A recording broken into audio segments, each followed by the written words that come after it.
So good morning. आता सकाळीचे 7 वाजलेत आणि आपण ऑलमोस्ट पोहे संपवले. आता चहा निघालोय. सेकंड डे स्टार्ट झालाय आपला पावनखिंडचा आणि आपण आता आहोत करपेवाडीत. आता आपण इकडून निघणार आहोत आणि आपण डायरेक्ट जाणार आहोत पावनखिंडला म्हणजे गोरखिंडीला.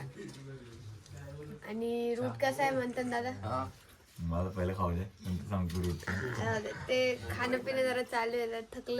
थकलं नाही कोणी? थकलंय कोणी? नाही ना. त्यांना असं बोलायला होत नाही. ते किती एक्साइटेड आहे. कोणी थकलं नाहीये. कोणी बिलकुल थकलं नाही. काय एकदम एनर्जेटिक आहे. बॉडीतून पाय गेले आम्ही थकलेलो नाही. आणि काय बोलतो खांदे गेले पण आम्ही थकलेलो नाही. नाही ठीक आहे, सगळं ठीक आहे. म्हणजे काय आहे थकवा? काय थकवा? काय आहे थकवा? काय थकवा? काय नाही. चला मग पुढे भेटू. सो आपली करपेवाडीतून पावनखिंडीच्या दिशेने निघाली आहे. प्रवास चालू झालेला आहे आणि आपण निघालेलो आहे. ठीक आहे, सगळेजण महाराजांचं नाव घेऊन. काय म्हणतो दादा? दादा चला. हा, हे आपल्या टेलला असतात कारण की हेडला गेल्यावर जरा गोंधळ होतो. नाही, हेडला असल्यावर सगळं बरोबर असतं. हेड सध्या जो व्यक्ती हेड करतोय तो तर मस्त आहे. आपले ट्रॅक लिडर हेड करतात ते. तो आता आपण निघालोय. आपल्या एक छोटीशी नदी भेटते इथे.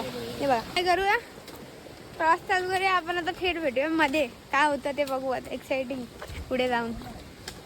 आपला पूर्ण आता जंगल ट्रॅक आहे. चालेल, स्ट्रेट.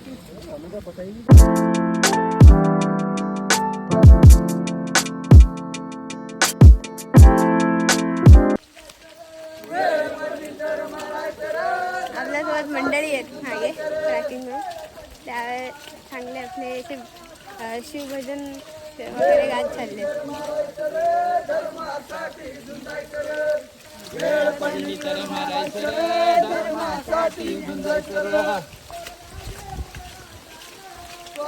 घेऊन राजान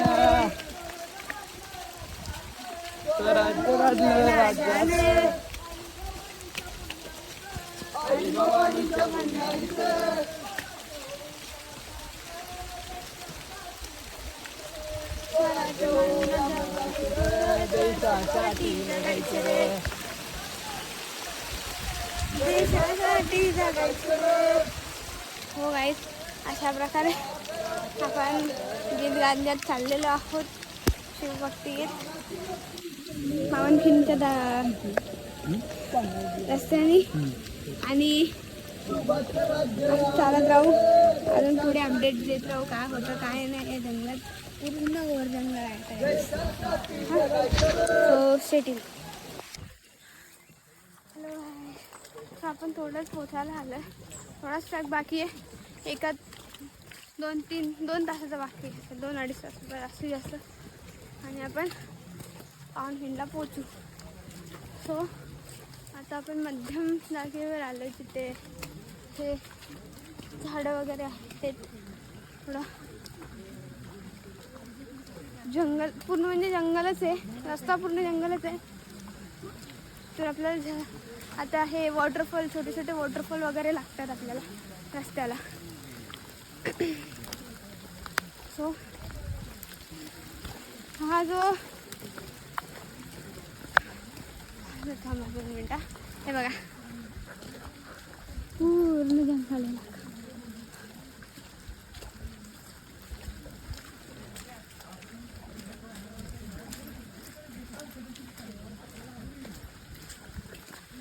ह्याच्यामध्ये आपण चाललो. चिखल विकल जरा जास्त झाले आणि शूज अडकत आहेत. बाकी काय नाही, दम बिम काय लागत नाही. फक्त शूज अडकत आहेत एवढंच आहे. बाकी सगळं आहे. पण पुढे बघू काय काय होतं काय नाही होत. ठीक आहे, तोपर्यंत स्टेडियम.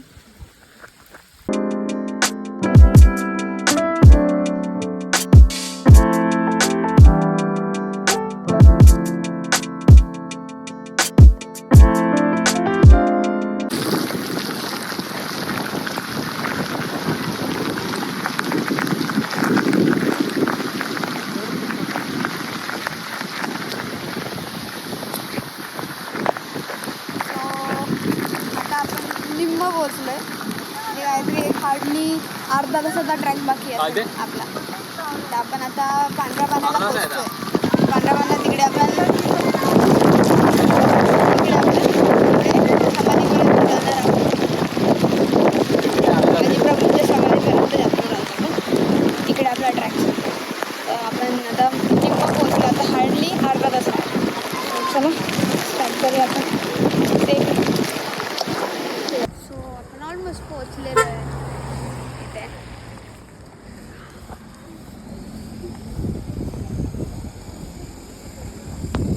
आपण ऑलमोस्ट पोहोचलेलो आहे. आपण वरती जाऊ, यांचे दर्शन घेऊया, समाधीचे दर्शन घेऊया बाजी प्रभू यांचं, आणि मग आपण जाऊया आणि मग परतीच्या प्रवासाला लागूया. समाधीजवळ चाललं आहे. आपण ऑलरेडी पावनखिंडच्या पायथ्याशी आलेलो आहे आणि आपल्यासोबत एक छोटासा इन्सिडेंट झाला आहे. आता आपल्याला माहीत नाही की आपल्याला गोरखिंडीकडे जायला भेटेल की नाही भेटेल, कारण की मागच्या 2 दिवसापासून खूप जास्त पाऊस होतो आहे. तर त्यामुळे इकडे दरी कोसळली आणि ती रिसेंटली म्हणजे आत्ताच अर्धा पाऊण तासात कोसळली आहे. तर आपल्याला म्हणजे बोलतात ना आतमध्ये जायची तर परवानगी भेटली, पण आपण फक्त, मला असं वाटतं की लगभग आपल्याला फक्त समाधीचे दर्शन होईल बाजी प्रभूंचे, आणि आपल्याला गोरखिंडीकडे काही जाता येत नाही असं मला वाटतं आहे. कारण की ज्या हिशोबाने पोलीस बंदोबस्त वगैरे ते आहेत, त्यांनी सक्त मनाई केली आहे. खरं तर बोलत पण नव्हते की आतमध्ये जावा करून, पण आम्ही रिक्वेस्ट केली तेव्हा बोलले की ठीक आहे. तर बघू आपल्याला समाधीपर्यंत जाता येते की नाही.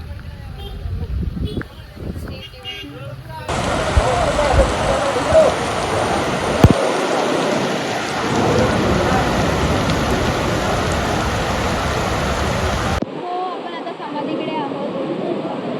आपण समाधीचं दर्शन घेतलं आहे आणि जसं तुम्हाला सांगू इच्छित आहे की समाधीच्या पुढे आपण घोरखिंड बघू शकतो, पावनखिंड. तर घोरखिंड सध्या प्रतिबंधित आहे, कारण की खूप जास्त पावसामुळे हे वाढले, पाणी वाढलं. पावसाचा वेग काही जास्तच होता 2 दिवसापासून. आम्ही निघालेलो मुंबईवरनं, तेव्हाच पाऊस खूप जास्त पडत होता. आता पावसाच्या वेगामुळे घोरखिंड प्रतिबंधित केली, नाही तर चालू होती, नाही तर चालू असते, पावसाच्यामुळे बंद केली. आणि आपण समाधीचं दर्शन वगैरे घेतलं आहे, तर आपण इकडनंच परतीचा प्रवास करणार आहोत आणि इथेच ब्लॉग संपतो आहे. पण ब्लॉग संपायच्या आधी घोरखिंड म्हणजे जेव्हा महाराज पन्हाळगडावर होते तेव्हा सिद्धी जोहर यांनी वेढा घातलेला पन्हाळगडावर. पन्हाळगडाला वेढा घातलेला तेव्हा काहीतरी 2 ते 3 महिने झालेले आणि त्यांनी वेढा घालूनच ठेवलेला. आणि त्यामुळे पुरेसं राशन पाणी नसल्या कारणास महाराजांना तिकडनं निघावं लागलं. कारण की जर महाराज तिकडनं निघाले नसते वेढा तुटला नसता, आणि वेढा तुटला नसता तर जी वाहतूक होती, जी म्हणजे जनता होती ती अस्वस्थ होती. त्यामुळे महाराजांना तिकडनं निघणं गरजेचं होतं. आणि तर त्यामुळे महाराजांनी आणि बाहेरजी नायक झाले, बाजी प्रभू झाले, पूर्ण बांधल सेना झाली आणि 300 सैनिक यांनी मिळून एक ही मोहीम काढली की आपण पन्हाळा ते विशालगड निघू. तर ते आम्ही जसं रस्त्याने आलो त्या स्वयं रस्त्याने ते आले.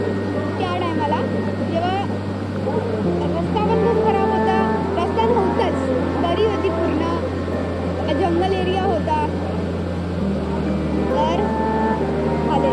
तर तेव्हा त्या टायमाला जेव्हा ते सिद्धी जोहरचे लोक होते त्यांना कळालेलं की महाराज विशालगडाकडे निघालेत करून, आणि त्यांनी महाराजांचा पाठलाग केला. आणि तिथेच पाठलाग करताना महाराजांना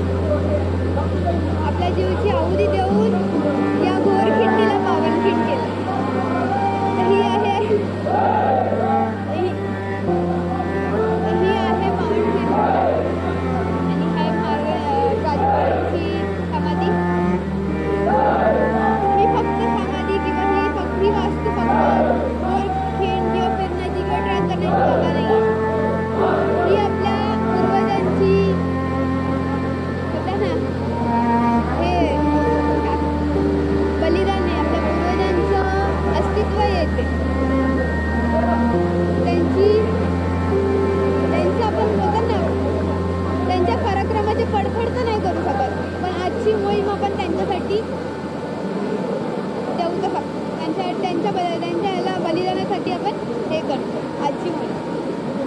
तर पन्हाळ ते पावनखंड ही आपली जर्नी इथे संपते. आता आपण परतीचा प्रवास करतो. ठीक आहे. माझं काय चुकलं असेल काही सांगण्यामध्ये काही बोलण्यामध्ये तर आपली क्षमा असावी. खरंच बस अजून काय नाही. जय शिवराय, जय भवानी, जय जिजाऊ, जय शंभूराजे, हर हर महादेव. परत भेटू कुठेतरी कधीतरी कोणत्या तरी गडावरी. तोपर्यंत stay tuned. This is Mrinal the explorer taking. Thank you.